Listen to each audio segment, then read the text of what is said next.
Differentiations in good faith.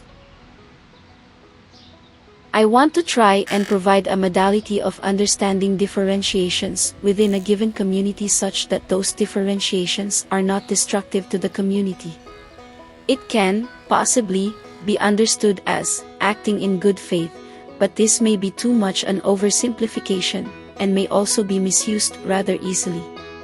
By good faith acting, we are holding roughly that people are acting, speaking, arguing, discussing towards some broadly shared understanding of the good as a thing that isn't actualized, but is actualizable.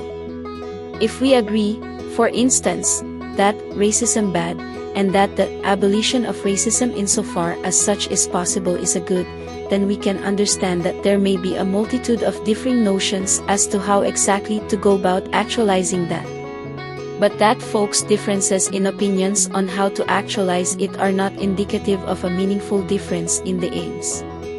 To further the example a bit, some folks who agree that racism bad may hold the view that being colorblind is the methodology to go with. Some others may hold that we cannot be blind to race, at least not until such a time as the systemic issues in the society are dealt with, and perhaps never, because racism is a biological component of the species, a biological error.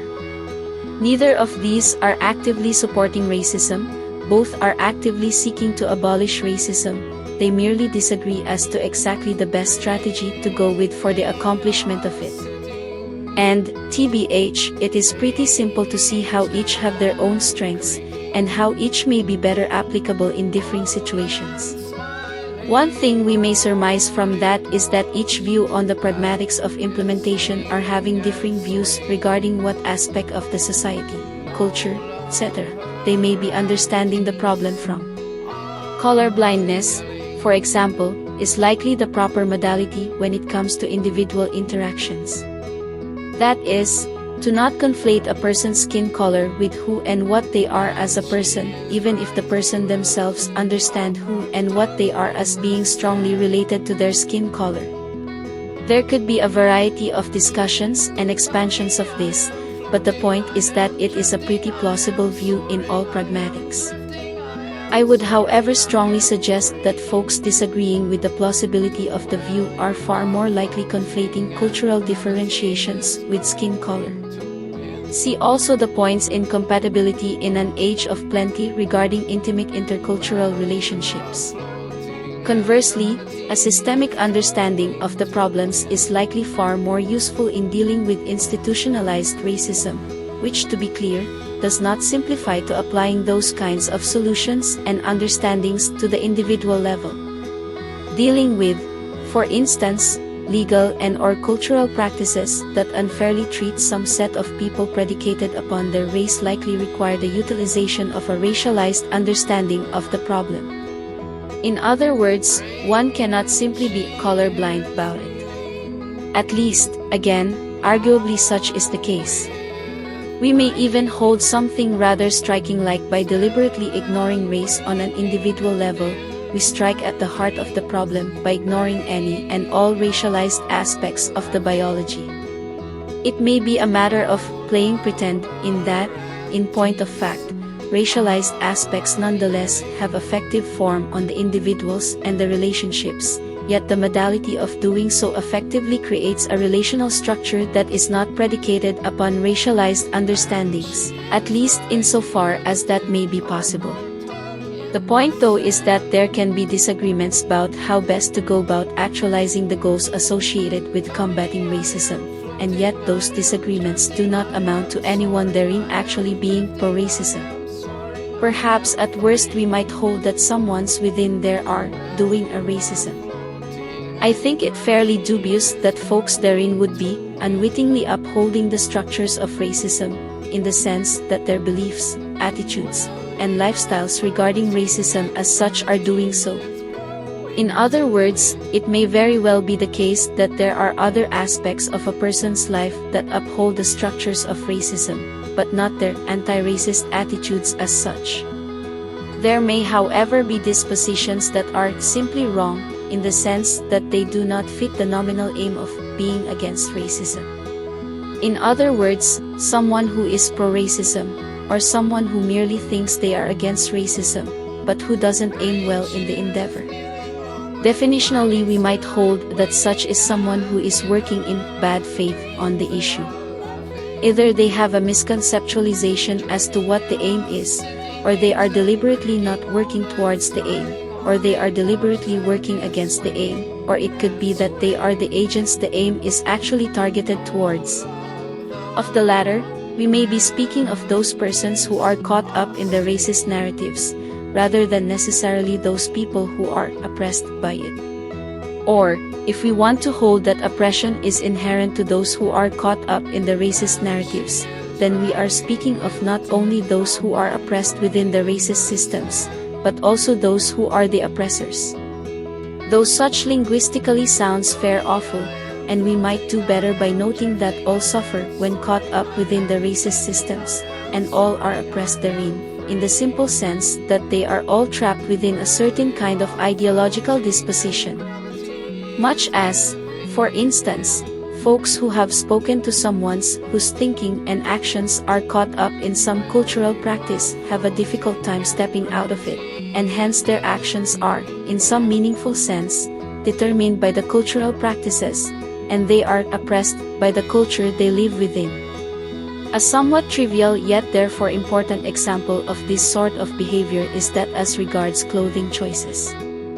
Folks caught up in a cultural disposition that holds that this or that style of clothing is that which they ought to be wearing, have a surprisingly difficult time breaking from that habituated behavior. So much so, that we might very well hold that they are oppressed by it. In the same sort of way, we might well hold that there are people who are the beneficiaries of a racist system, and yet are just as oppressed by it as those who are the benefactors of the system. This sort of thing is most easily seen cross-culturally, that is, when someone from outside a given cultural expression is looking into the culture. From that kind of perspective, the whole endeavor at the least looks like a pantomime of behavior. However, I would seriously caution that it may merely look like, and that kind of disposition is potentially genocidal in form. See The Odd Questions of Privilege, A Slight History of Colonialism. The point, however, is that folks can fairly easily recognize this sort of racialized cultural trap by looking firstly at another's cultural expression of it, and then applying the same kind of lens of looking upon their own cultural expressions. That outsider's position from within one's own culture is the sort of position whereby one can really get a sense of how the racialized cultural expressions are systemic, or, to paraphrase the poets on the point, the system is racist and robotic. The serious caution alluded to earlier is the seriousness of concern, namely, that those kinds of behaviors are exactly the behaviors of human life. What I've spoken of here as biological errors are of course errors from the outsider's perspective, and errors in a meaningful sense from the ethical perspective, which is a perspective that isn't so biologically bound in its manners of consideration. To be very blunt about the ethical concerns there, what we are referring to are ethically relevant agents, that is, human life. It is for that reason something of a dangerous kind of perspective, as it lacks any obvious affiliation with humanity as such. If that is unclear, consider the view that folks may take of, say, herd animals, or indeed, of wild animals.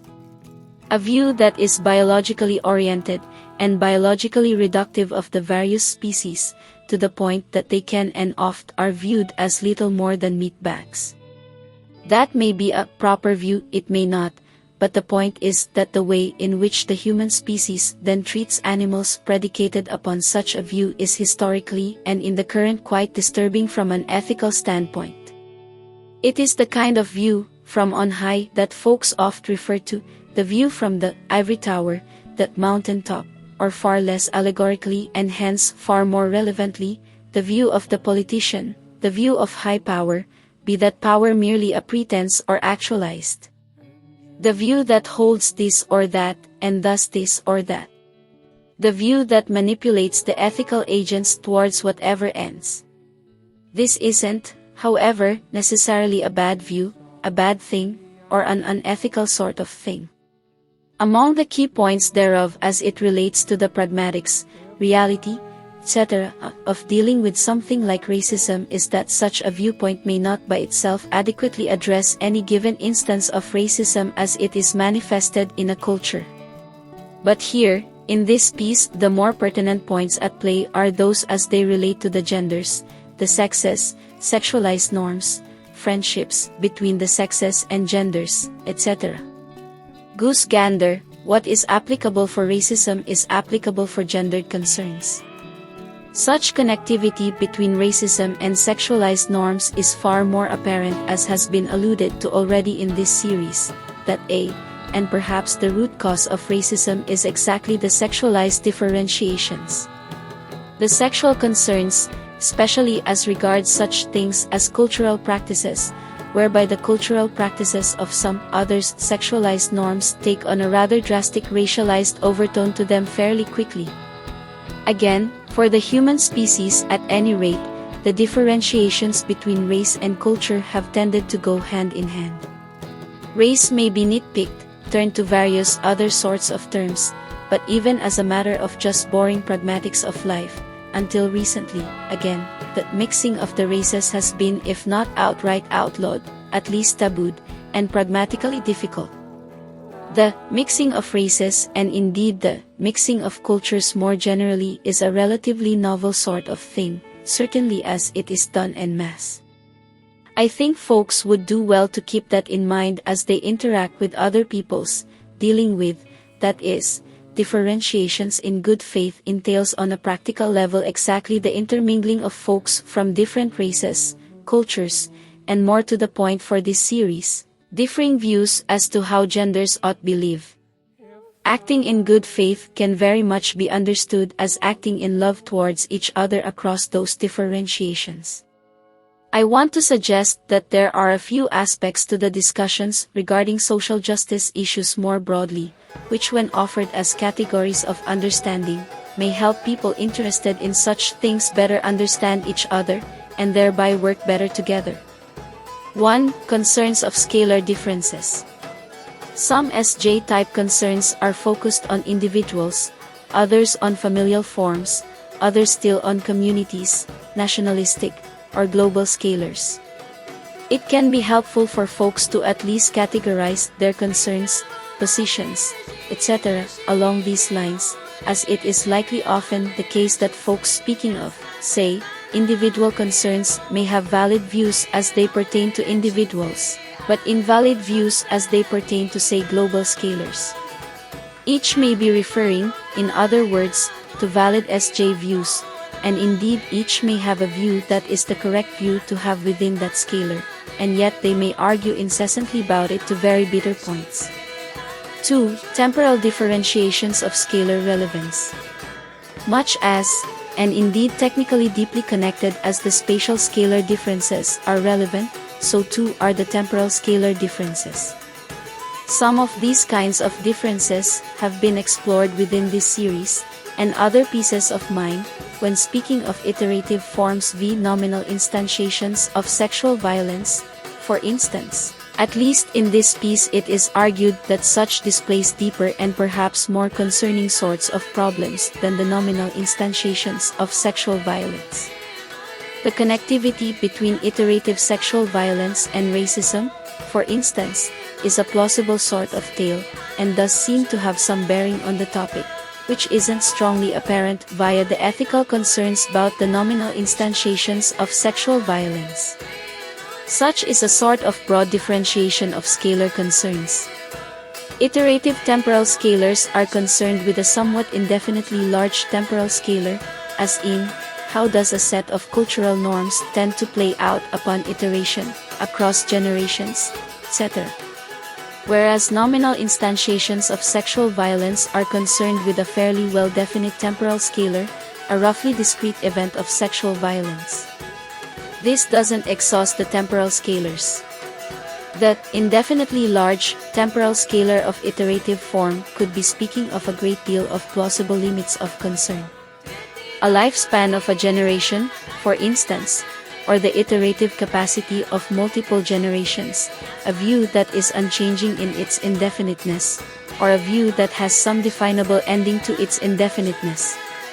These may and likely do appear as fairly ephemeral kinds of categories of concern to a fair number of folks who are actually concerned with such things. All I can say is that they are not thereby unimportant, and their ephemeralness is perhaps misleading if not outright overstated. To express concern for instance, racial integrity via sexualized cultural norms is to express a disturbing, plausibly ethically apt kind of view from an indefinite iterative temporal scalar. That is, it is ethically plausibly valid that folks within any given grouping may look upon their grouping and say something like, "I love this, and hence this forever to the end of time." Yet that view in virtually any other temporal scalar is just horrifically racist AF. Leads to truly awful outcomes pragmatically, and is like, just not anything worth considering save in circumstances whereby a given category of the species is actually threatened. Which may say something about how old that disposition really is, where it stems from as an emotive concern, and why it crops up in times of duress as a kind of fallback position. Worth very much further tempering that point by noting that few are the races that face anything like the possibility of extinction, hence there isn't much or perhaps any justification for this kind of viewpoint in the lands of abundance. 3. Aesthetical concerns. As alluded to oft enough, noting when something is an aesthetic concern is fairly critically important, as it demotes its valuation to the mereness of praise/blameworthiness. This kind of differentiation is actually important in a lot of instances, but as it relates to SJ concerns in particular, far too oft I witness folks spending huge amounts of time and emotional resources devoting themselves to arguments that ultimately have about as much importance as what style of clothing one ought to wear. And I mean, fuck your Afoul. It isn't even that those things ought not be talked about, it is almost entirely the degree of seriousness by which folks treat them, to the point of actually ruining each other's lives over it, that is the problem. Indeed, as also has been oft noted in this and my other pieces, such constitutes one of the big bads. It is, in other words, one of the principal reasons for serious ethically obligatory kinds of concerns. 4. Ethical obligatoriness. Noting what are the ethically obligatory kinds of concerns likewise is crucial. As just noted, misapprehension of the aesthetical ethical and the obligatory ethical is a big bad, and so too is the misapprehension of the obligatory ethical as merely the aesthetical ethical. These things occur so oft in the discourse that I am honestly a bit uncertain if there are many disagreements within the discourse aside from these sorts of big bads. To be clear, it may actually be the case that if folks just started honestly categorizing their concerns into aesthetical or obligatory, much of the issues in the discourse may go away, and perhaps all the issues IDK regardless. Doing so will definitely clear things up considerably, and at least make bare and naked whatever the actual differences may be. Differentiations in good faith, abortion. On this issue, I think we do well to understand the proper base predicable ethical concerns as being those that are devoid of much context. Such would be the prima facie ethical sort of position. That can change relative to the context within which it is occurring, but that change is something that ought be argued for rather than assumed outright. The proper frame for consideration is that of the parents towards child, not individuals per se. These kinds of issues are per vos definitionally, it's a gross error to even consider them, at least on the first pass-through, as per se concerns. If somehow that isn't clear, the actions of making and raising a baby inherently involve both parents and the child. That is the per vos structure that we would consider it. Individual and cultural concerns may be considered towards the aims of circumstances that modify the underpinning ethic, but what it is modifying is the underpinning ethic, it is not itself the ethic to which we align ourselves to. For a couple of rather obvious examples here, the circumstances of having access to birth control or not play some circumstantial role in how we might come to understand the issue of abortion, as it provides those with access to it the opportunity to make a choice as to if and when a pregnancy from sex ought occur. In regards to penile/vaginal sex, that changes the locus of choice from the choice to have sex to the choice to use birth control. This could reasonably provide context to the issue of abortion in that folks that might be inclined to take a choice motive for their ethical considerations would have to take that aspect into account. Similarly, access to birth control can entail that there are deliberate decisions that are made to not make a baby whenever it is so used, which folks might be inclined to say would have some bearing on the issue of if a baby was made despite birth control being used, that would provide sound reasons for allowing an abortion under those circumstances. Not here suggesting that such definitely would, merely providing an example of how circumstances might adapt whatever the prima facie ethic is. Similarly, and more commonly understood, it is fairly easy to grasp that there might be some principled ethic of concern in general, but there are exceptions to it, such as in the case of the life of the mother, an unviable fetus, rape, or incest. Consider the central issues highlighted within the abortion controversy, perhaps or the reason for why it is of such central concern. What is life? When does it begin? What are the relationships of reproduction to the parents?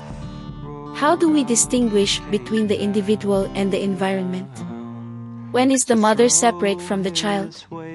When is the father separate from the child? When is murder justified? Or, depending on when we detail human life to begin, when is stopping that process justified, e.g., when is abortion exactly not murder? What are our responsibilities in this life? What are our duties? How much liberty and freedoms within the law, noting of course that agency is something never actually removed, beyond the physicality of slavery etc., do we have? Perhaps phrased a bit differently, we always have the agency to commit murder, but we are not codified to do so within the law, and the agency to do so doesn't entail the ethicity of the action. Where do we consider the role of the family, formed or to be formed, versus the role of the individual? Such questions are intimately tied up with the question of children as a product of sexual union in general. Beyond the self-centeredness view of relations between the parents, there is the more fundamental question of the relations of the parents to the children so produced. Which isn't necessarily to say that the relationship has to be one of marriage, but rather it is very much to say that the responsibilities of the parents for their actions, the choice to have sex, and hence the exclusion of rape, is something that ought not be ignored. Be that within the moral codexes, or very plausibly within the law. The notion therein having little to do with the rights of the individual, and everything to do with the consequences of those rights. That is, the individuals have the rights to choose their sexual unions, and with effective birth control, the individuals pretty much have the rights to choose if and when to have a child, granting that sometimes BC fails. See however therefore the state-of-the-art IUD, and the importance of providing effective non-invasive BC for men. Once the child is made, we could even carry that creation point to the earliest of stages of growth, though I do tend to hold that such is realistically around the time when the fetus takes on the fundamental characteristics of human life, but at any rate, at the point of creation the consequences of the freedom to choose come into play, and the rights of the child really ought be considered.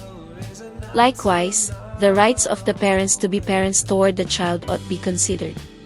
In other words, the individual rights therein fade in importance, and the familial form of rights come to prominence.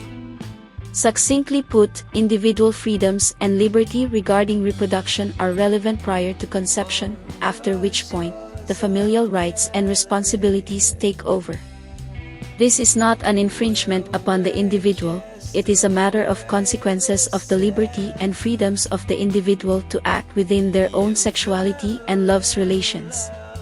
More damaging to the claims of self-centered individualism, or, shall we derisively say, the rugged individualism of women these days is the reality of the life of the child. That is, the inability to so much as acknowledge the existence of the life of the child as a meaningful being. Less damaging, but in the same strain of reasoning, the inability to so much as acknowledge the existence of the father as a meaningful participant in the reproductive process. We can see such acknowledgements within the ethical norms of all societies and cultures pre-effective birth control.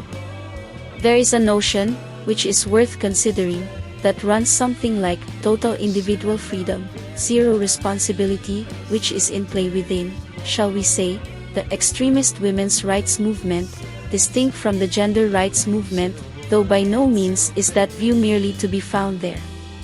It holds that once a woman is preggo, she owns the child more or less, with the father having little to no say in the matter at that point, and the child as being nothing more than her personal property to be disposed of as she sees fit. The view of the father as a sperm donor, and the child as a piece of meat, each devoid of any human ethical worth. The notion therein being that the life of the individual woman to live utterly independent of any man whatsoever is greater than any concerns folks may have for the child, let alone for concern regarding anything like the reproductive rights of the father. To be clear therein, the life of the individual sans the duties and responsibilities of children very likely ought to be considered of value therein. As in, a woman or a man, a person in general, without children ought to have, IDK, if not utter independence, certainly at least maximal independence that is plausible to obtain. I worry about, say, existing moral obligations to their parents, community, etc. But I think that is besides the point here. Once, however, the individuals involved in the procreative actions have indeed procreated, that kind of independence simply isn't a real ethically valid plausibility, for the simple fact of the existence of the child, and the duties and responsibilities of the father and the mother thereof.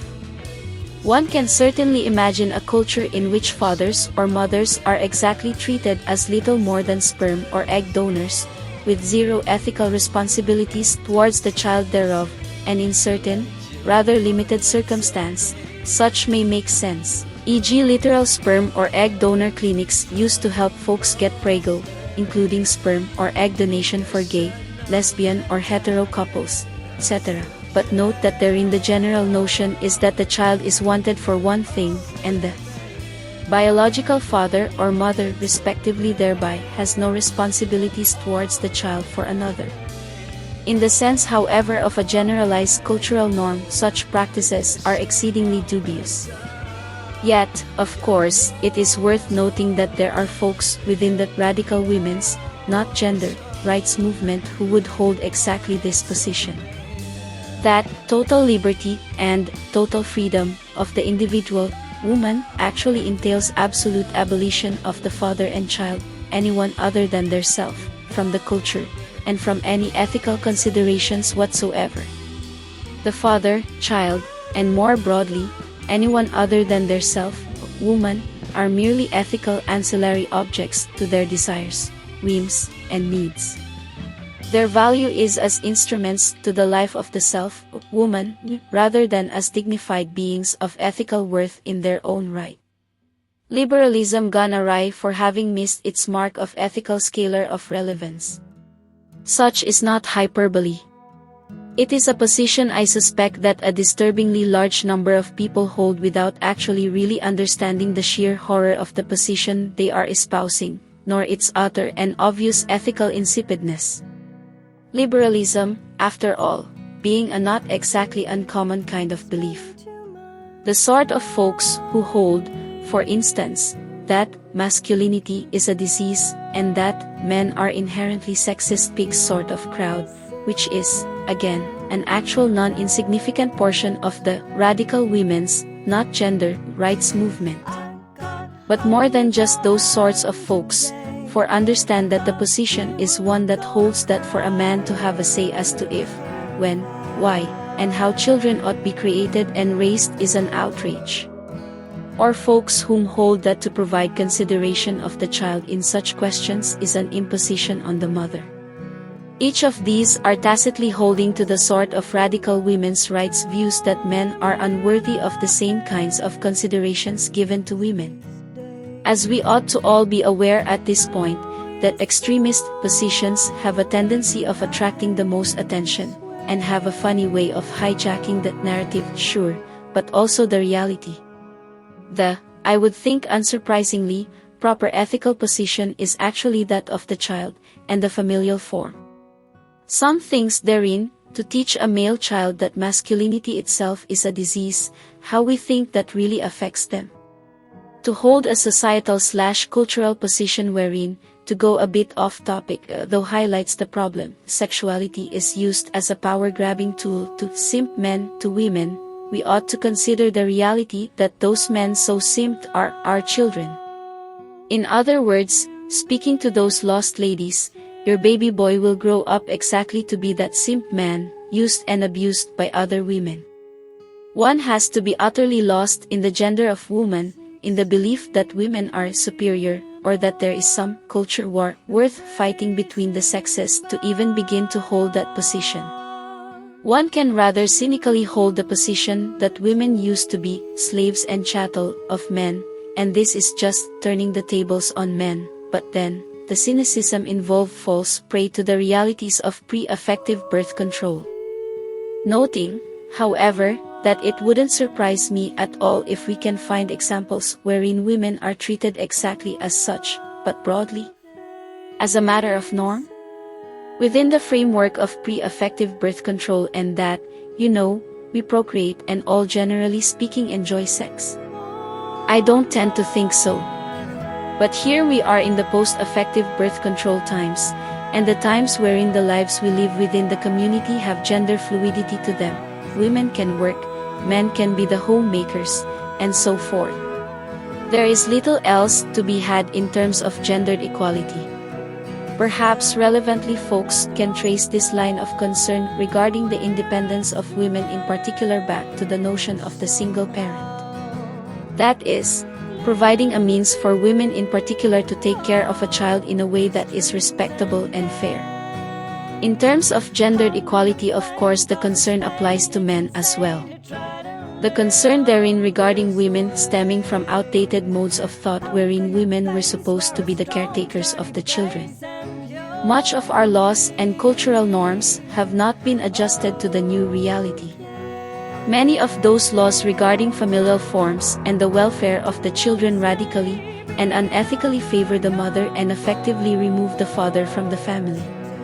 To reaffirm this seeming diversion from the point, the facts that the laws were written in that way, whereby in all matters of family they were centrally, unethically, and divisively favoring the mother towards the exclusion of the father and the ill consideration of the children, those same things apply aptly as powerful criticism to the whys and hows that abortion laws unethically favor women.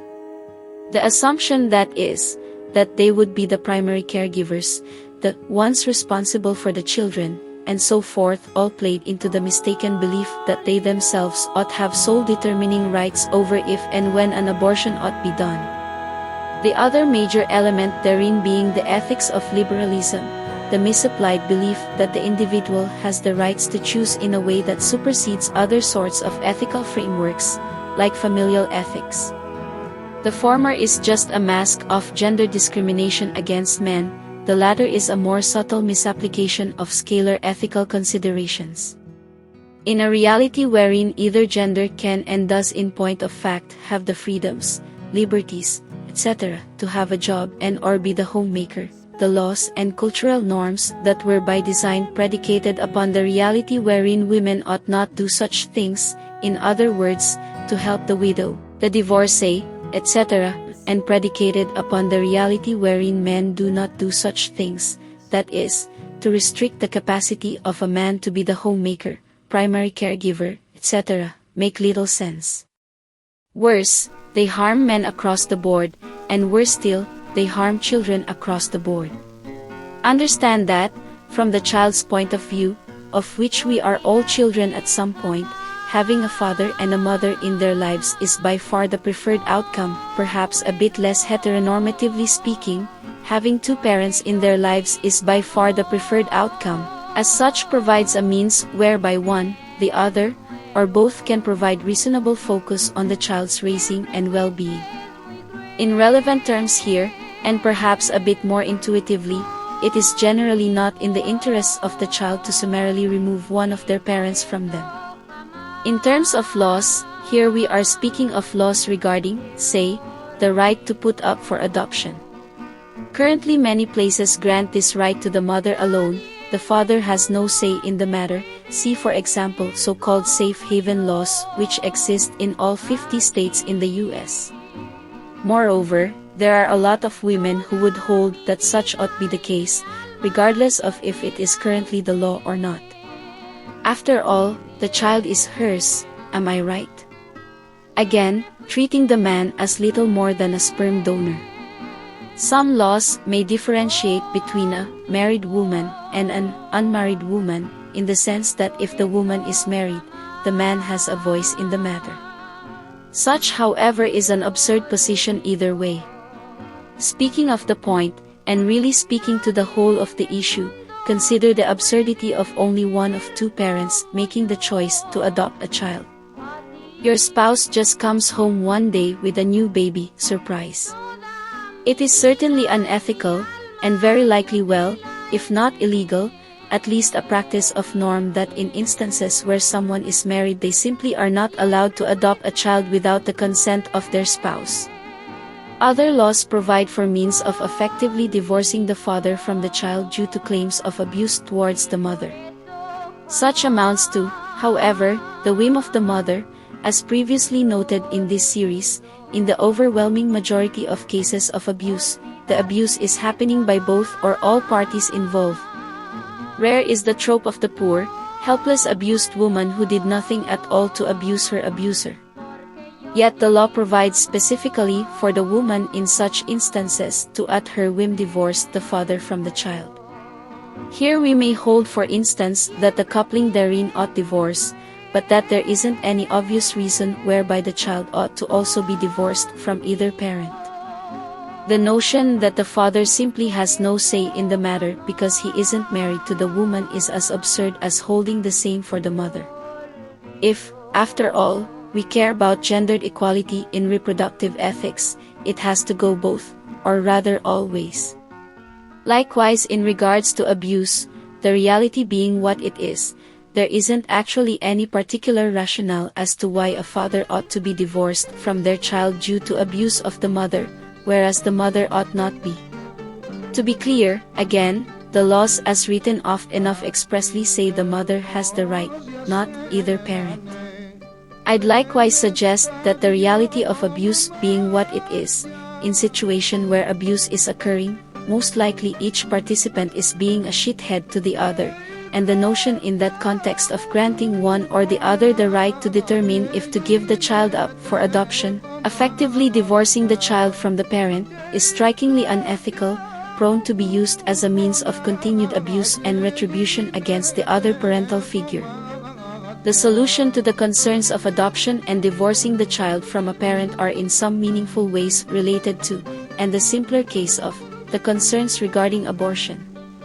The only difference between this situation and that of the choice to abort or not being the role of gestation of the child. In the adoption case, setting aside cases of rape, the father should absolutely have the right under law to be the father to the child. That is, if the woman doesn't want the child, the father can. To hold that the mother can unilaterally give the child away without the father's knowledge is to hold the father as nothing more than a sperm donor. To hold otherwise is so clearly an unethical position it is difficult to understand why anyone would stand fast by it, save of course this, it smacks of every gendered stereotypical insight out there. The feministas ought to be up in arms about it. They ought to be able to see that given it is what they are supposed to be studying. The abortion case is more complex, because it involves the concerns of if the mother wants to carry the child to term or not. To be blunt, When, if ever, does the father have the right to have a voice in the matter of if his child is brought to term? To put it the other way round, when, if ever, does the mother have the right to abort the child without consideration of the father? On first analysis, there is a position that holds that the responsibilities to parenting were entered into by both parties when they decided to have sex. Hence, in a rather simplistic sense, and in line with the above argument, the rights and concerns of the individuals fade away, and the concerns for the family and child come to the fore. Noting of course that in a post-effective birth control reality, the individuals therein already had the option of avoiding pregnancy without avoiding the having of all the sex winky face.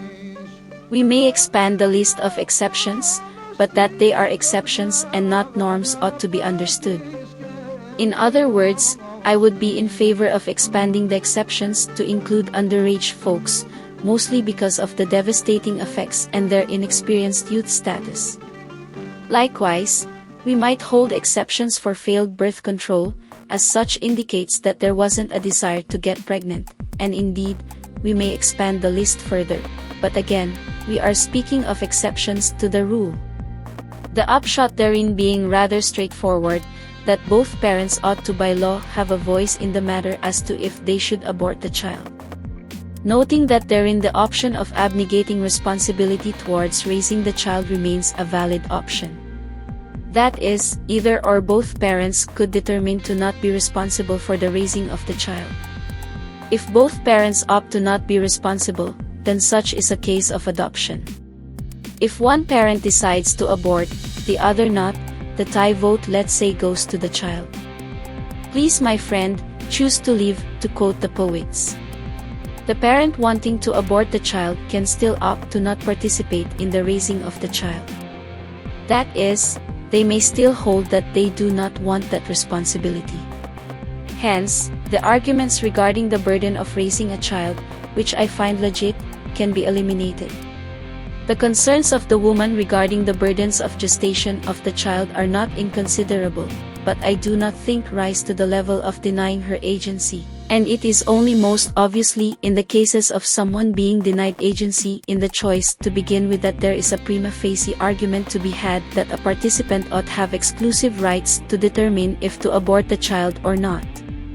Again, especially post-effective birth control, and with the relevant exceptions in place, the woman already had agency in the matter when she and her lover chose to have sex in the first place.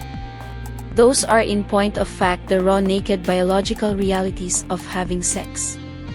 Having agency, independence, etc. implies after all having responsibilities, duties, etc. As previously noted, there may be additional exceptions to this general rule of mutual consent to have or abort a child, but the basic rule being predicated as it is upon agency and choice, only really functionally operates as a rule in that way.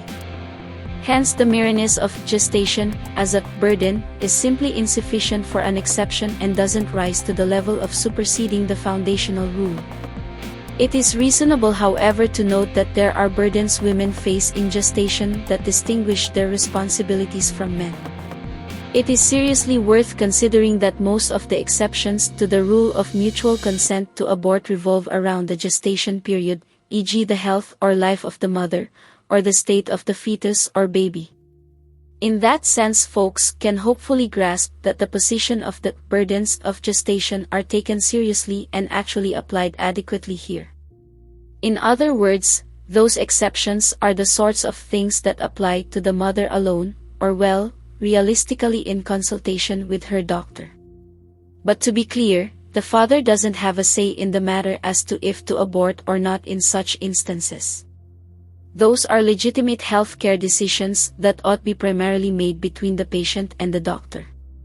Whereas a normal pregnancy isn't a healthcare decision, it is a normal part of life, and the decisions made in those instances are exactly the decisions that are made as a family, not as an individual. To be clear as day here, choosing to abort a baby for any reason other than actual healthcare reasons is a choice that is made predicated exactly upon the burdens associated with raising a child, the financial issues, the time and commitment issues, and the issues associated with the choice to be or not to be with the other parents. Those are all of them choices that are made mutually, as a family or prospective family, not individually. No exceptions. In cases wherein a woman wants to abort, the man doesn't, the tie vote goes to the child, effectively meaning abortion only occurs if both man and woman agree to it. Worth pointing out, the woman ought not face the financial burdens involved in gestation and birthing at all. That is, the man in that case takes on full financial responsibilities for the child. Noting that the woman thereby de facto negates her rights to the child post-birth. In cases wherein the woman later wants to take on the responsibilities and duties of raising the child, I am inclined to say prima facie she should be allowed, for such is in the best interests of the child. In cases wherein the father chooses to abort, the mother opts not to, the father retains the option to not be financially responsible for raising the child, just as the mother has, thereby negating their rights to be involved with the child. However, the father in such instances is still responsible for half of the costs associated with the gestation and birthing of the child. Again, should the father choose to take on that responsibility later, I am inclined to hold that prima facie he be allowed, for such is in the best interests of the child. The slight difference therein is meant to adjust and account for the differences in the biology of creating babies. We are holding that the woman bears an extra burden in terms of exactly gestating and birthing the child. I would also note, however, that rather than burden, women really ought to consider the gestation and birthing an additional boon in their lives. I term such a burden merely in terms of distinguishing between the wants and desires of the parents. As in, if the man chooses to abort and the woman doesn't, there are no extra costs associated with carrying the child to term. No reality the man's body at any rate has to go through in bringing the child to term. That said, it is worth noting that a man does have a reality they have to go through in the process regarding taking care of the mother. If, that is, they aren't total pieces of garbage. The notion that someone could abuse this framework by defaulting to abortion in order to avoid financial responsibility for the gestation, birthing, or raising of the child is a reality. However, there are costs associated with it, as the abnegation of their role in raising the child places them as not the or a primary caregiver of the child. This regardless as to when the decision to abort and not be responsible financially or otherwise responsible for the child was made. To be clear though, it is entirely plausible to make a choice to abort, not get the unanimity required to do it, and then maintain the rights to the child as a primary caregiver. The point isn't to stigmatize the choice to abort, the point is to provide a way for folks to not be burdened with a child they don't want, while granting the parental rights to everyone involved, and respecting the differences in the biological framework within which parenthood takes place. This kind of framework after all is about gender equality. The only plausible reason to not hold this kind of framework, granting details may be adjusted, is if one holds the position that one or the other gender is inherently disadvantaged predicated not upon law, but upon biology. While there are certainly differences, biologically speaking, in terms of raising children, those differences mostly matter in terms of the relatively narrow window in which a woman is gestating and birthing the child. Each individual, again, already having had their freedom and liberty of agency in the choice of having sex in the first place, and most likely, in the choice as to if they used effective birth control or not. Note that in instances wherein modern effective birth control isn't available, this kind of reasoning doesn't hold as well. Hence, in other words, in such instances the agency afforded to women in particular at this point, an agency that really ought be extended to men, via their access to birth control goes away, and it becomes far more reasonable to hold that abortion is the agency that women have in terms of controlling their own bodies. I would go so far as to suggest that such reasoning, that is, agency in determination of control over one's own body and control over one's sexuality, is contextually relevant, that the arguments in the forefront these days actually stem from a valid pre-modern effective birth control reality. In a post-modern effective birth control reality, agency as a concern has been effectively shifted from the more ethically dubious propositions surrounding abortion, to the far less ethically dubious, and plausibly ethically praiseworthy and sound propositions of utilization of effective birth control. In the current times, there is no reasonable case to be made, after all, that a woman can't get a job, pay for the child, or that a man can't be a homemaker. At least, that is, within, shall we say, places wherein the feminist movement has generally taken hold. The morning after pill, aka emergency contraception, is a relevant note herein. Such is by definition not an abortion. The decision to take the morning after pill is the exclusive choice of the prospective mother. That particular exception is unproblematic when it is used within the framework of contraception, in the few days following sex. It becomes embroiled within the abortion questions when it is used, or when other pill versions are used later in the impregnation process. How long, after all, is the choice left solely upon the mother? There is an interesting, perhaps fruitful way of understanding this. How long before the mother can reasonably expect that she is in fact pregnant? That is, say, within the first month, before she would miss a period, the woman has no real clue as to if she is in fact pregnant. Hence, there is a good case to be made that pills used prior to such reasonable expectation of knowing as to if she is in fact pregnant rest solely with the mother. Note this is similar to long-standing legal and moral concerns regarding abortion, that is, reasoning, legal, moral or otherwise, as to when responsibility for the child really begins. Also note this is when the window, insofar as there is one within any legal framework on abortion whatsoever, would begin. Folks can't really consider as to if to have an abortion until folks can have reason to believe that a child has in point of fact been procreated. Hence the question is meaningfully different than that of when is abortion itself legal. Beyond the first period question, there is a related point, namely, irregular periods. For folks that have irregular periods, it remains unreasonable to assume that they also have no means to determine if they are preggo. There are a host of other signs that occur within the first month, the missed period merely being the most obvious marker. Moreover, there are clear markers of intention here, namely, there is a sexual event that occurs, to which the prospective mothers would be well aware of as having happened, which could potentially lead to becoming preggo, and the notion here isn't that she knows she is preggo, as that would actually change the ethical consideration. The notion here is specifically that there is a state of uncertainty to the matter, and for that reason alone the mother retains a unique right to choose to abort. For these reasons, I think we can maintain that women retain the option alone within a month from the prospective time of sexual intercourse. That this is a unique privilege on the part of women to have that sole determining factor entails that there are no reasonable grounds for complaint as to if they themselves knew they were preggo or not. It does require them to be further on the ball to fully utilize that, but that is hardly a burden to them, it is a privilege afforded them that men do not have after all.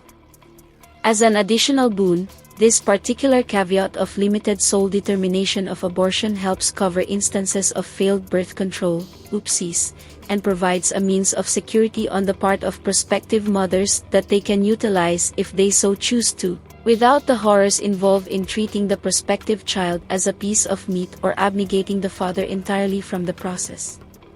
This concludes the ethical considerations as to who and how folks ought determine if to abort. In sum, postmodern effective birth control reality entails that the locus of choice as to if to have a child is primarily made when the choice to use or not use birth control during sex. There is a window of time wherein a woman alone can make a choice to abort a child, specifically prior to when she could reasonably know she is preggo, defined as within a month from having had a sexual encounter that could have resulted in pregnancy. Beyond that point, both the father, mother, and child have the rights of determination as to if to abort, with a choice to live being assumed on the part of the child, meaning only unanimity between the father and mother can choose to abort. There are exceptions to this rule, whereby the choice is made by one parent alone, in cases of rape, whereby the victim thereof has the right to choose to abort, in cases of incest, whereby any underage participant has the right to choose to do so, and the mother has the right to do so regardless, but not necessarily the right to refuse to do so. There are additional exceptions revolving around the health of the mother, life of the mother, non-viable fetuses, etc., whereby the mother alone, though typically in consultation with her doctor, has the right to choose to abort. There may be other exceptions allowed, but all such exceptions need be understood as exceptions and not merely excuses to not involve the father in the decision. Here we can see how the individualist ethics run afoul the familial ethical structure.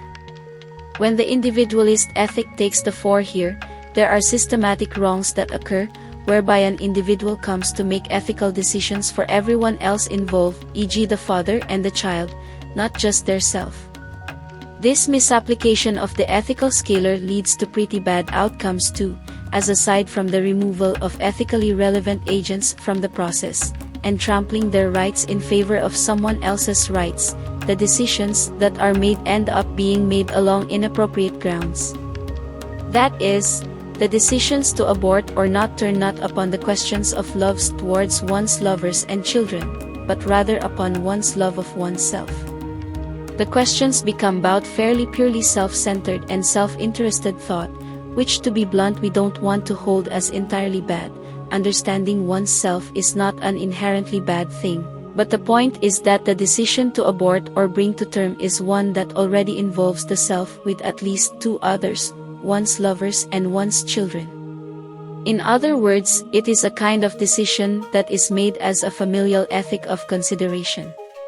What is good for the family, not what is good for the individual.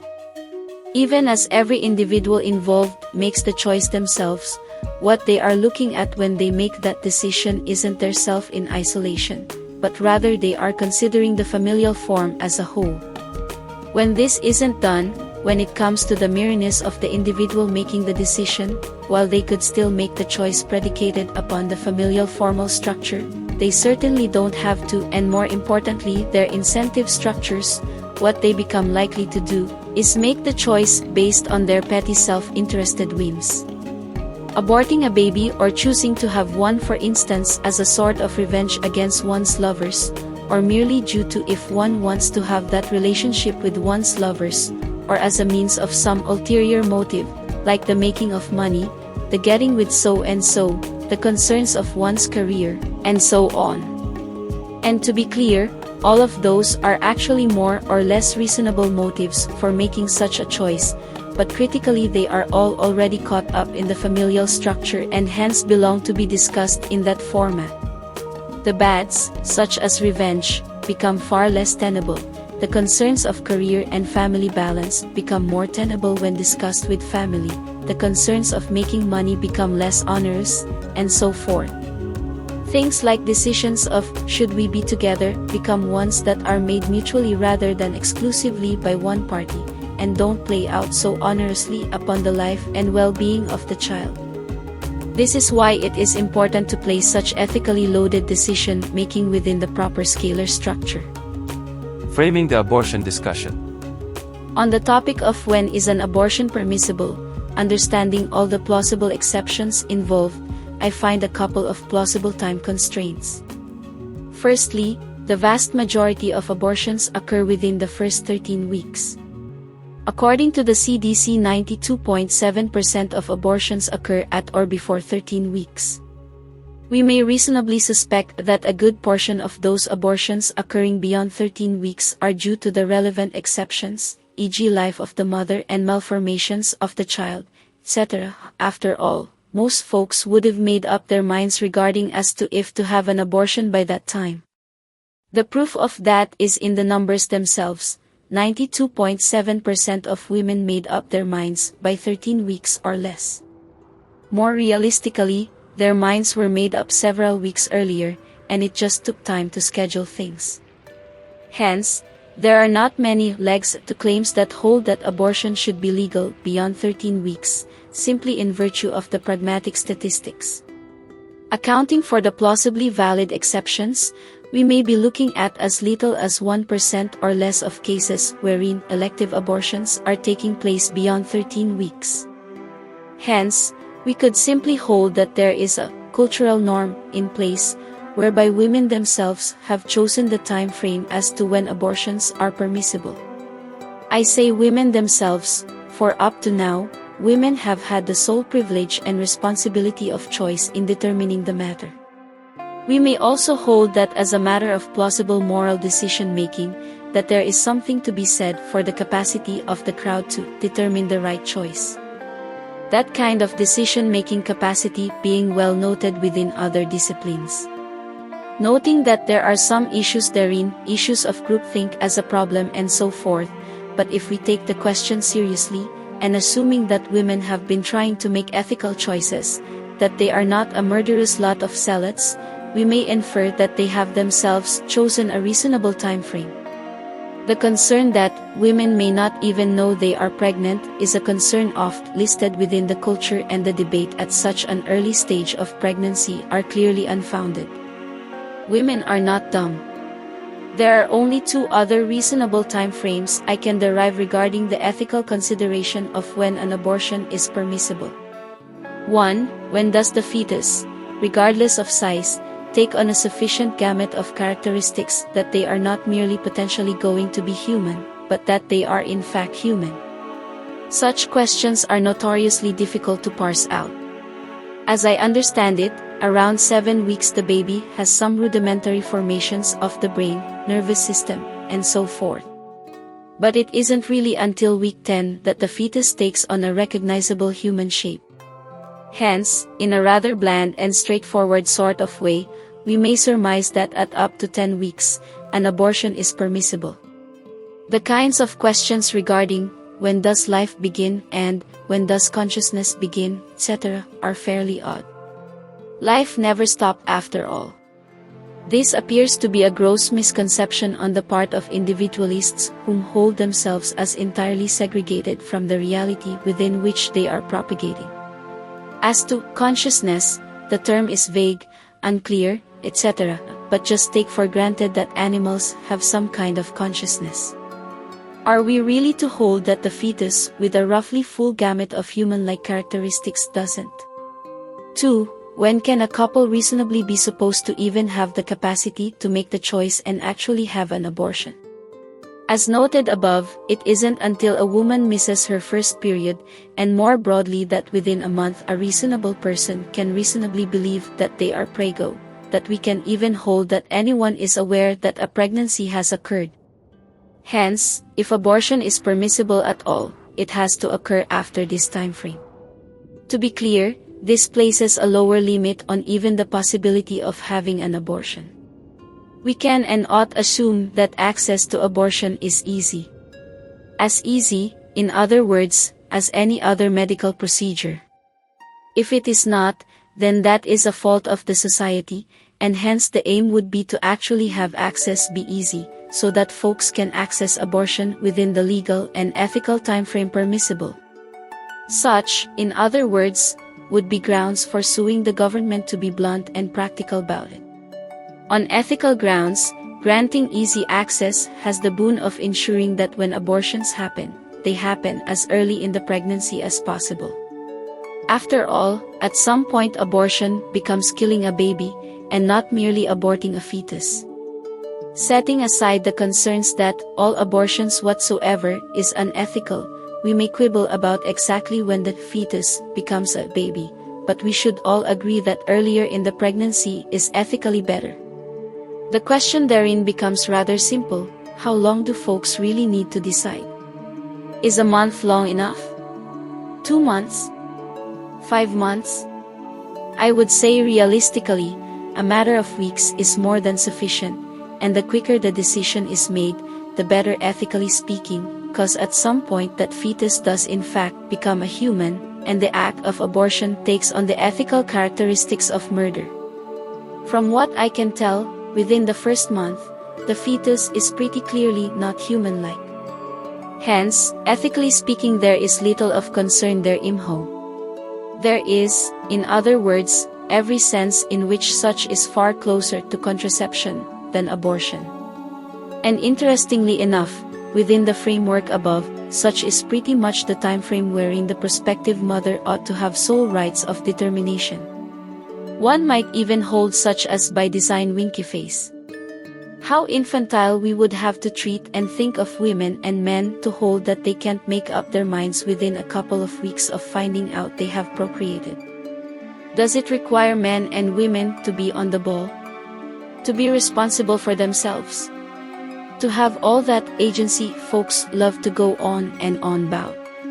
Sure. But then, how dumb do we think we are? At 8 weeks the couple would have had up to 4 weeks to reasonably make that kind of determination. At 6 weeks they would have had 2 weeks to make that kind of determination. The biggest wrinkle in that line of reasoning being about access, scheduling, etc., if it is made difficult to get an abortion, time-consuming, etc., then the mere fact of having time to make up one's mind isn't the limiting factor of concern. As a matter of ethical consideration, folks advocating for such a time frame and also limiting the availability of abortion are committing rather serious ethical fouls. The imho overly conservative claim that abortion at any stage is unethical seems to be unfounded. Such would remove even the capacity of contraception, effective birth control, and such frankly flies in the face of reason. Doing so would also, within this framework, revert the ethical concerns regarding abortion and agency to pre-effective birth control times, in which case abortion becomes ethically valid much later in the pregnancy, and without the involvement of the father. So, adherents to the claim ought be aware and careful as to what they are seeking after. Perhaps in the grander scheme of things, that kind of position has massive deleterious effects upon our species as a whole at this point. The real threat of overpopulation, lower quality of lives, and resource consumption and so forth. To come within ethical concerns, what I would strongly suggest is cheap and or free access to modern effective birth control for men and women, basic and pleasure-based sex education, safer sex practices, morning after pill, pregnancy tests, access to easy adoption, excellent access to abortion clinics, and teaching basic sexual responsibility and the sanctity of life would radically further reduce abortions, and keep them within the framework of ethics. Perhaps, after all, the most liberal and freely chosen by women form of abortion restriction, 13 weeks, 92.7%, is sufficient for a legal framework, but ethically we may very well want to push that as close as we can towards as few abortions beyond the first month as possible. Granting free and ready access to contraception methodologies that functionally operate before the woman has missed her first period after all effectively negates any ambiguity in the ethical realm. Reduces abortions in total to a minimum, and grants maximal freedom of choice for individuals, and for the feministas places the responsibility firmly with them concerning their rights of bodily autonomy without reasonably infringing upon the rights of bodily and parental choice for the father. In pragmatics, after all, how far would simply teaching folks that abortion ought to be done by, say week 7, the most conservative viewpoint on the legality of the matter, entail that in practice the vast majority of abortions would occur by week 7? Providing of course that folks are given actual access to the medical procedure. To be fairly clear there, the legal framework may perhaps be at the most permissible at 13 weeks, again, 92.7% of women chose that time frame, yet the educational point and the ethical aim may nonetheless be towards the most conservative view, 7 weeks or less. Folks skewing the legal framework to the ethical framework are very likely missing all the relevant points, the differentiations between the legal and the ethical, the law and cultural norms. The power of the cultural lay exactly within not making it the law as such. The law is more broadly construed to enable variation in the relevant forms, leeway in the determination of practices, etc. The cultural and educational practices to teach and aim towards the earlier time frame, in other words, is exactly that, an ethical, cultural, and educational practice, not a legal one. The legal practice is and ought to be the more conservative one in terms of protecting variations, pragmatics of implementation, limitations on government control, etc. While the maximal ethical aim may be to avoid abortion in total, and hence to teach responsibility, sanctity of life and provide easy access to contraception, morning after pill, and very plausibly other methods of contraception that are effective within the first month, noting again within that time frame that fetus is little more than a blob of cells as far as I can tell, insofar as we are to have abortion at all, the above framework seems the most ethical. Noting relevantly therein how the role of the father and the viewpoint of the family and the child as an inclusive matter provides that kind of ethical view. When the ethics of these are being discussed as if neither the father nor the child are of consideration, wherein, in some, the individualists alone are considered ethicists, we get radically flawed ethical and legal concerns. Understanding that in any of these time frames the relevant exceptions are applicable, but potentially not all equally so. Specifically, the exceptions that pertain directly to healthcare, the health of the mother, unviable fetus, etc., can all occur outside the time frames, regardless of what time frame we are referring to. If the mother's life is on the line, indeed even if she is unaware, unconscious for instance, we might assume unless given prior direction by the mother otherwise, that the decision would be to save the life of the mother, even in instances where the baby is otherwise well past the generally acceptable time frame. In instances where the baby has died, or has otherwise become unviable for medical reasons pertaining to the baby, an abortion well outside the generally acceptable time frame is permissible. Interestingly, the same sort of reasoning doesn't apply to instances of rape or incest, nor in instances of concerns for a minor parent. While we would still maintain that the victim in each of those instances retains the sole rights of determination as to if an abortion ought take place, the time frame of 13 weeks legally and shorter ethically speaking remain applicable as the ethical considerations therein pertain themselves to the ethicity of who gets to make the choice, rather than in regards to the time frame within which said choice needs be made. The final note on the issue of abortion. As I count the matter, the sexualities of folks involved matters. That is, the ethical permissibility of non-penile/vaginal sex matters a lot. Here I mean not merely legally, but as a matter of faiths, all faiths. If we are to take any sensicality of global multiculturalism as a reality, that is, a sense of global faiths which are primarily predicated upon our sexualities, and our relationships to the bioregion, here understood explicitly as our responsibilities towards the earth as a whole, these kinds of sexual acts have to be understood as permissible within all faiths. Otherwise, we get into a situation we do not want to be in. These kinds of sexualities, non-penile vaginal intercourse, are highly effective modes of birth control. Not to suggest that that is all they ought be construed as, but in the context of this piece, encouraging such sexuality as a normal sort of thing itself actually goes a rather long ways towards acting as effective birth control, limiting abortions, etc. And this is true regardless of if there are post-modern effective birth controls available. Though it is likely more true in places where such birth controls are not readily available. This amounts to a sex-positivist framing of all faith considerations. As this piece attempts to describe, frankly, being fruitful to inherit the earth as a matter of divine providence is a good thing, being responsible for the earth once dominion has been granted is a good thing too. But these goods require different faith-based understandings, ones that are fundamentally predicated upon the wildly different realities within which we are living. To try and summarize the interpretation, and present it as a codifiable ethical norm. Most faiths, perhaps all deal primarily with the issues of birth control, reproductive rights, in the current parlance. Indeed, it is tacitly assumed in this piece, argued for in other pieces, that fates are exactly modalities of codified birth control.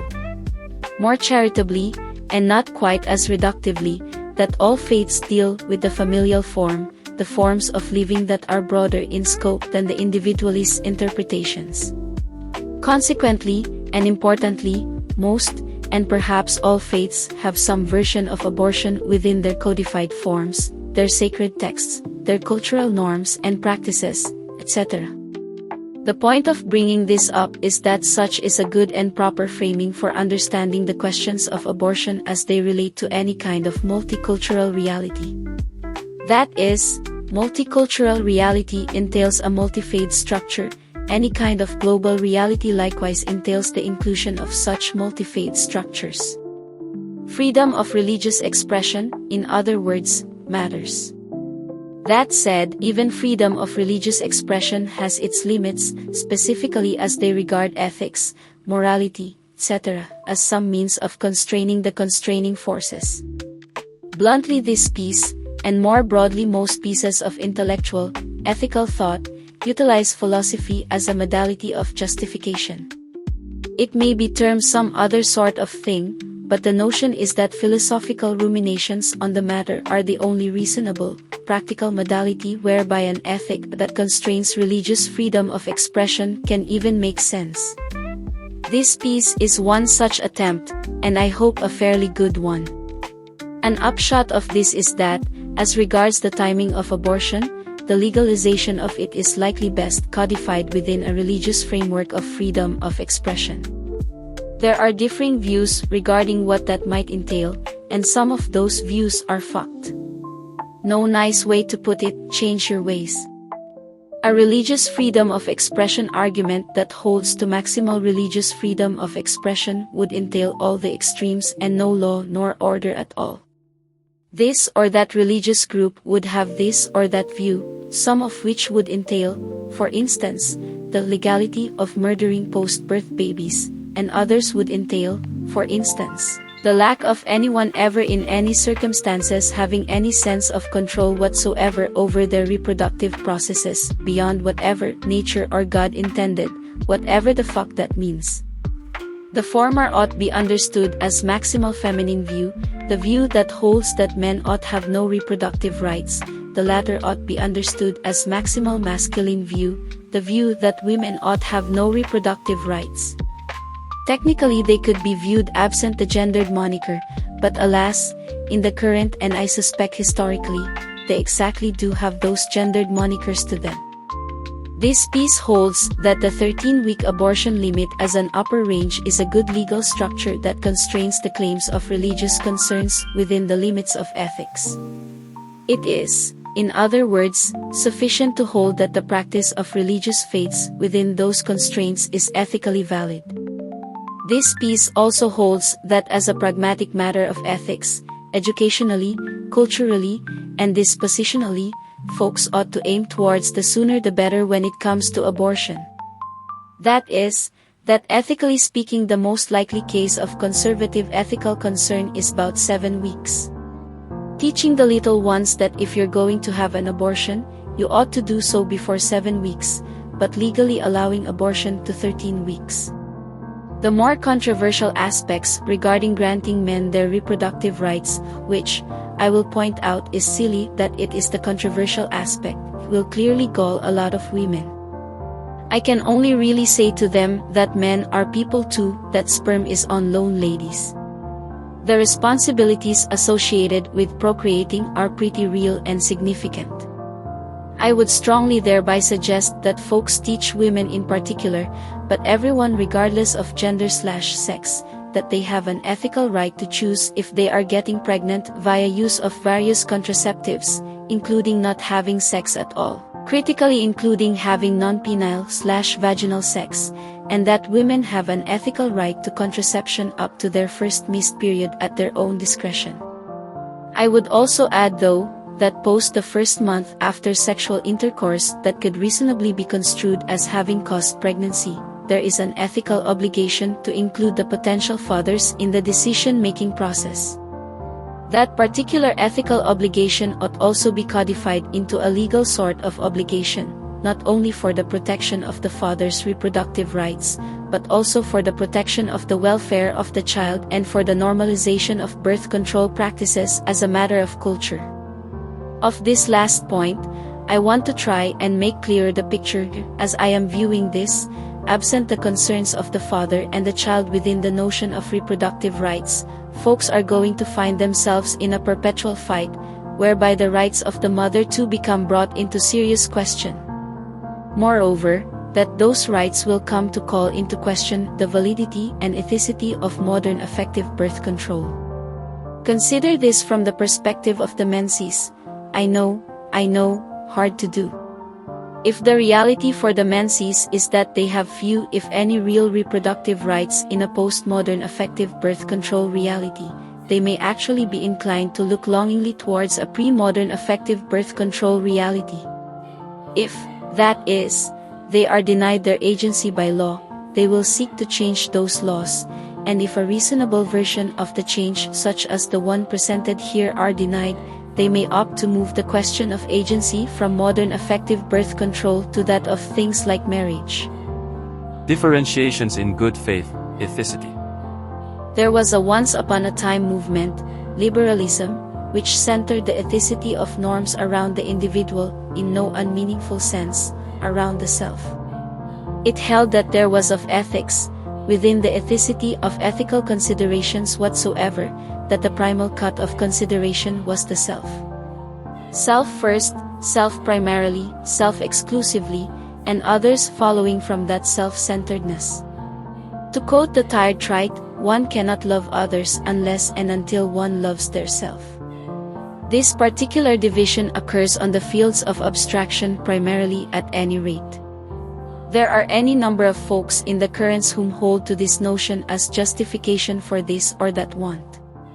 Here we can again see the power of understanding scalar differences, and aesthetic v. obligatory stances on ethics. The scalar ethical concerns that endure within familial units, or within lovers, or within communities, or towards broader still groupings, like nature, or the world, these are not derivatives of the ethical concerns of the self, nor are they reducible to the ethical concerns for the self.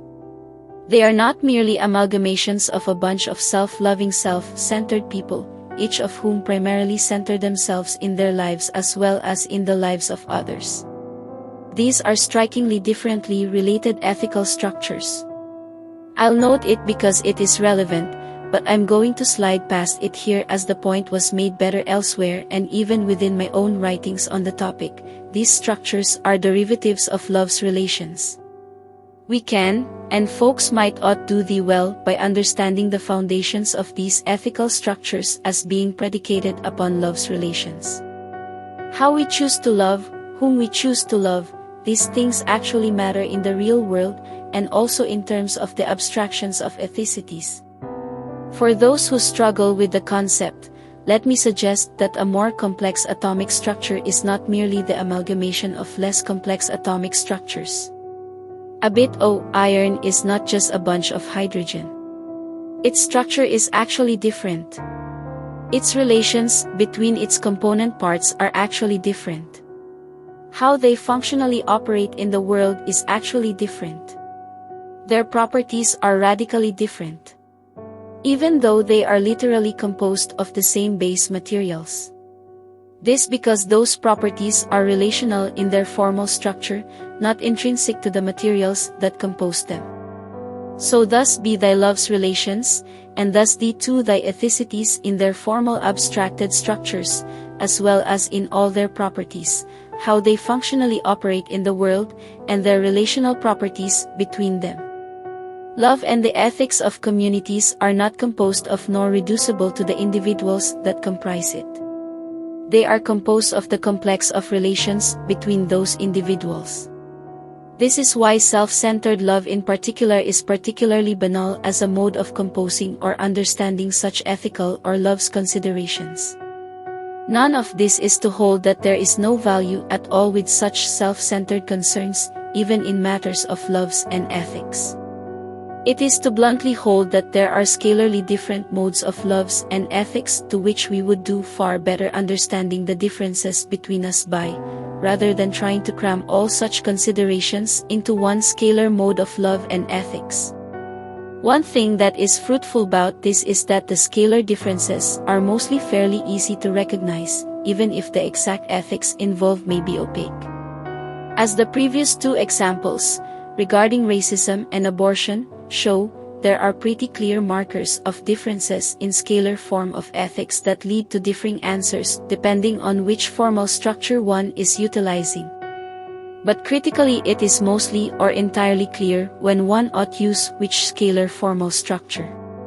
If, at any rate, we want the ethics to sync to the underpinning formal structure, it is plausible to use some other scalar ethical structure than that to which there is a sync, but the claim here at any rate is that by doing so one would be misapplying the ethical structure. Holding that individualist ethics ought apply to abortion rather than familial ethical structures for instance, or applying broad temporal scalars of concerns for ethnicity/race towards one's individual interactions between folks from differing ethnicities. Each of these produces an ethical foul. The former disassociates both father and child from their own rights, the latter produces racism. Now, the claim here is that liberalism, which in the currents is manifested primarily by neoconservatism, neoliberalism, and libertarianism, is an individualist ethic at its root, and while it may have some ethical relevance in this or that way, that ethic just doesn't work across the board. Much as how communism, communitarianism, and socialism have broad, community-based ethics at their roots, which while may have ethical relevance in this or that way, the ethic simply doesn't work across the board. There are other ethics, like land ethics, which are unproblematic on their own right, and may carry ethical water or worth, but again, the ethic simply doesn't work across the board. Finally, there are ethics which are far more dubious, like nationalism and fascism, but I think these fail as ethics for conflating what are fundamental aesthetic concerns. Nations are aesthetic constructs, and fascists use historical aesthetical narratives especially regarding familial forms, each of which are conflated to obligatory stature. And while those are interesting points, maybe even salient and relevant to the times, they aren't differentiations in good faith. The claim here is very much that the scalar differences are exactly differentiations in good faith that occur between peoples within any given community whatsoever. Simply by noting and understanding that these differences each attenuate themselves to the good upon different scalars goes a long ways towards resolving the animosity that occurs between peoples. But on a pragmatic level there remains the processes of actually delineating between these sorts of differences. While I do claim that the differences are fairly clear and obvious, there remains the pragmatics of actually doing that. I don't want to undersell the workload involved there either. Just because the differences are clear and obvious doesn't mean that they are simple, easy, or of no consequence to do the labor involved. I'd refer folks to the preceding Differentiations in Good Faith, Abortion section to get a sense of how that kind of effort works and how complex it is to really parse out the scalar differences. Even though the initial cut, the joint carving of the ethic involved, is fairly obvious. In the currents what we are going through as a culture and a society is the disillusionment of liberalism, and the assertion of other ethics of note, familial ethics, communitarian ethics, socialistic ethics, land ethics, and even communistic ethics. Each of which operate on different scalars, some of which relate to fairly different structures from each other. In the relative vacuum left by liberalism's decay, we also have some less desirable ethics attempting to fill the void, insofar as the void has been created. Fascism and nationalism in particular come to mind, but there may be others I am less aware of. Beyond the initial carving of the abstract ethics, it is going too far to say that, thus they are and always ought be. That is, I don't think it is the case that crossover between scalar differences is necessarily a bad thing.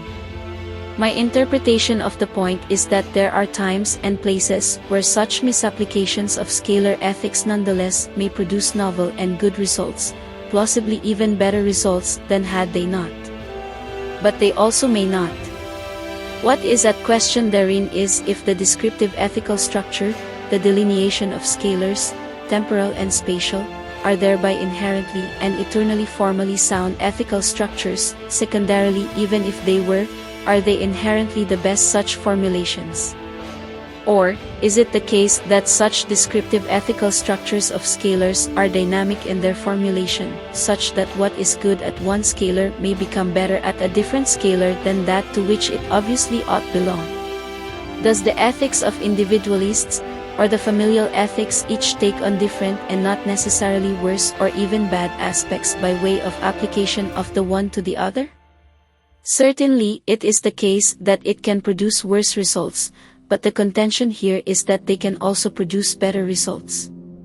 Aside from the noted point in this piece on the material conditions within which such actions occurs changing the relevant scalar of action, I don't know that there is a necessary relation or rule that determines if such crossovers of scalars are good or not. There may, in other words, be an inherent element of risk involved to such actions which, while it may be mitigatable, is not entirely eliminable.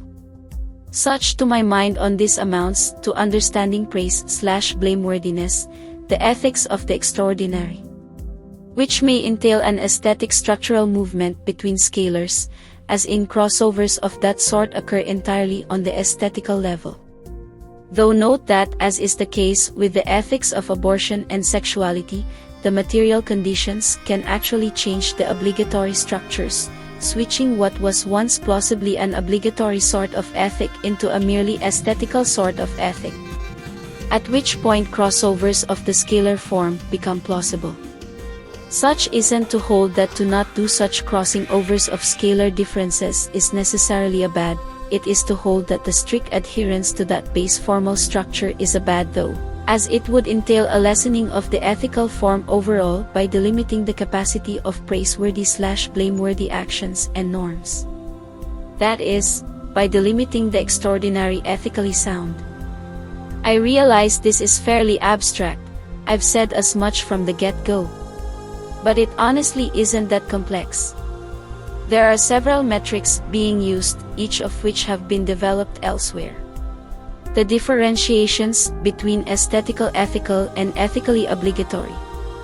The differentiations of temporal scalars, length and direction, that is, the iteration of actions. And the differentiations of the breadth of scalar to which an ethic belongs, individual, familial, community, land, and global. Those are the moving parts of ethics. Delineating between these broad scalar categories, and that of the ethically aesthetical and the ethically obligatory, provides the basic structures of ethics, within which applications of ethical actions, norms, laws, policies, etc., take place. Noting that there are modes of changing the material conditions upon which the ethical structures are predicated which enable changes in scalar mode of relevance, temporal scalar modes of relevance, and aesthetical/obligatory ethical distinctions. A footnote of relevance. It is remarkable to note that Kant makes a similar point in the Critique of Pure Reason regarding rule structures and the faculty of judgment, see Introduction, Transcendental Judgment in General, 133a. But also the two sections following it which argue the point more fully as it relates to Kant's view on judgment at any rate, and that such was presented to me in an unrelated forum at this related time.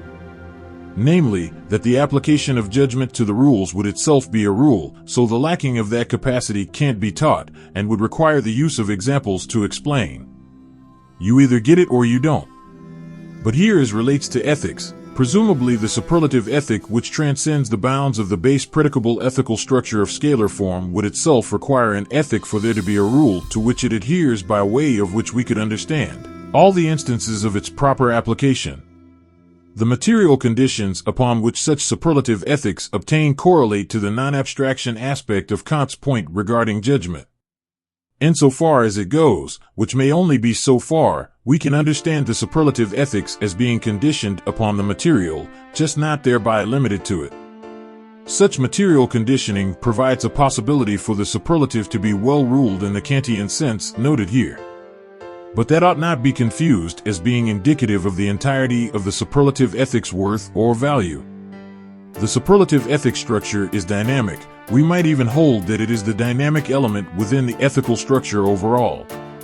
There is, at least within the Kantian framework of ethics, a similarity to the use of judgment as a kind of superlative practice that transcends the rules themselves, and that of the superlative ethic which transcends the bounds of the base predicable ethics. Its ethicity inherently not being constrained by the base ethical structure, but nonetheless itself being an ethically valid form. Differentiations in good faith, governance. In principle, the ethical structure ought be reflected in the governing structure, which is to say that good governance forms policies and practices predicated upon the scalar relevance of actions, and the proper delineation between aesthetical ethical and ethically obligatory sorts of concerns, with room for the dynamism of the superlative ethic, such as me winky face. While it may be somewhat of an oversimplification of the governance models I made afore, I think that it does speak well to their base predicable ethical foundations, and we may well find that many of the ills and superlative goods within each stem themselves from the misapplications of their basic ethical claims to fame. Though this is definitely not the extent of the superlative ethics ethicity, it is very much worth noting that insofar as there are misapplications of the scalar sort, or misapplications of the aesthetic/obligatory sort, the superlative ethic actually takes the fore in ethicity as a matter of correction to the point of practices. Such defines ethical revolutionary principles. Hence its inclusion here as a matter of good governance, in answer to the question what are the proper and good grounds for revolutionary actions. Noting that such doesn't speak to the means and modes of such actions, only the proper motivations for them. In principle, this would mean that we could structure a theory of governance that avoids these sorts of problems, simply by generally holding to the proper modes of ethics for each preceding theory of governance. In an important sense, the individualist concerns are valid, insofar as we are speaking of the concerns that actually pertain themselves to individuals. The lover's ethics are valid, insofar as we are speaking of the concerns that actually pertain themselves to lovers. The familial ethics are valid, insofar as we are speaking of the kinds of concerns that pertain themselves to the structure of families. The land ethics are valid, insofar as we are speaking of the kinds of concerns that pertain themselves to the structures of the land. The communitarian ethics are valid, insofar as we are speaking of the kinds of concerns that pertain themselves to the structures of communities. The libertarian ethics are valid, insofar as we are speaking of the kinds of concerns that pertain themselves to the structures of local labor economies. The communistic ethics are valid, insofar as we are speaking of the kinds of concerns that pertain themselves to the structures of non-local labor economies. The democratic ethics are valid, insofar as we are speaking of the kinds of concerns that pertain themselves to the structures of abstracted governance. The superlative ethics are valid, insofar as we are speaking of the kinds of concerns that pertain themselves to the good and the evil. The supposition therein being somewhat disturbingly straightforward, governance is the proper delineating between these kinds of ethical concerns. To ask, well, but how and why, or be specific, or give me such in concretion rather than in abstraction, is to already be fundamentally missing the point and the reality. For these sorts of things, in abstraction is their proper concretion. Giving the rules to the rulers is the point, in abstraction, that they might themselves understand their own roles as rulers, even if their aristocracies be over somewhat petty kinds of things winky face. To provide the rules is exactly to be specific. To provide the rules is exactly to provide the how and the why. To ask me to do more than that would be to ask me to live your lives for you, to do your jobs for you, to be your rulers for you. Now, There are things worth noting therein though. Raw competition within the political arena isn't a valid means of solution to the problems of governance. Democracy is a yes, but the raw competitive form, the naive view, isn't really a particularly valid means. At best, at most, in a state of total ignorance, we might hold that there is something to the notion of competition as a means of determining. Alas, we couldn't know, so we fought over it. But here we are not in a state of total ignorance, now are we? There are rules within which the means of democratic governance aims, even with differing points of views as to how to go about it, even with different views as to what sort of passion one has towards the ethics. To be for the land ethic isn't to be for the land ethic in all things, it isn't to fight everyone else over it all, as if it were some game of survival or striving for dominance and power just that they might be able to institute some overarching policies regarding land ethics. It is to be expert and passionate about the land ethic, and to understand well how the land ethic fits within the overall governance structure, which also includes things like the individualist ethic, the familial ethic, the communitarian ethic, the libertarian ethic, the communistic ethic, the democratic ethic, and the superlative ethic. It is to understand how to recognize novelty in the application of the land ethic, exactly as it pertains to changing conditions on the ground, and how the others within the governance apparatus have likewise come to shift and move in their own ethical nuances and stances on the matters. It is also at times, and I swear these are blessed sorts of times, to sit back and do little, to at most maintain something, to know when to not do anything at all, or when to let someone else do what they needs to do. And same for the others for whom they be passionate about, knowledgeable about, and geared towards the aiming of. They are not fighting for dominance therein, they are functionally working together to create and maintain the proper ethical structures of governance predicated upon the proper delineation of the scalar forms and maintain the distinctions between the aesthetical ethical and the ethically obligatory. In this way we can understand the limitations of the modes of each scalar, as each ethic has modes and means of expression within the overall governance modeling, democratic, and each aims towards exactly that to which they ought, rather than aiming for raw power as such. Such practices of governance thus entail a force of personality, the gathering of votes, the utilization of charisma, the argumentative of policies, the hashing out of disagreements, the compromising on this or that, and the humility to understand when one is wrong, or to defer to someone else on something. All the proper sorts of traits associated with the statesperson. Of the superlative ethical, you can't possibly imagine that you'd ever contain me, or someone like me. What need I for such as you to provide the means or mode of my superlative good? My very mode of being is exactly in the superlative beyond that to which you'll ascribe in governance. I float, I am dance, I fly, I am song, I write as I breathe in and exhale, I swing and I swing across the chasm, I am life, I am love, I am glory and kindness, I am a humble ego that typically waits and watches wanting for others to do the wills that needs be done, and my movements move you, not the other way around. Be an honor for y'all to try the winky face.